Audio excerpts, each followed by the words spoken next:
চোখে মুখে অন্ধকার, বাঁচার কোনো উপায় নাই, তখন এই দোয়াটা পড়তে হবে। এই দোয়া পড়ে আল্লাহর কাছে ফরিয়াদ করলে বিপদ মুক্ত করবেন কে? এমন বিপদ মাঝে মাঝে হয় না, দেয়ালে পিঠ থেকে যায়, চোখে মুখে অন্ধকার, কি করব দিশা খুঁজে পাই না। বিশ্বনবী এরকম কঠিন বিপদে পড়েছেন জীবনের কিছু কিছু মুহূর্তে। ওই মুহূর্তে বিশ্বনবী স্পেশাল দুইটা দোয়া পড়তেন।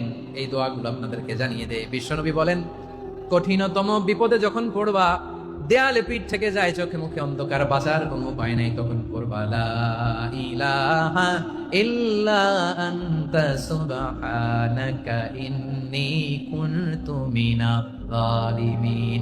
আল্লাহ, তুমি ছাড়া কোনো ইলাহ নাই, তুমি পবিত্র, নিশ্চয় আমি জালিমদের অন্তর্ভুক্ত। সুবহানাল্লাহ বলেন।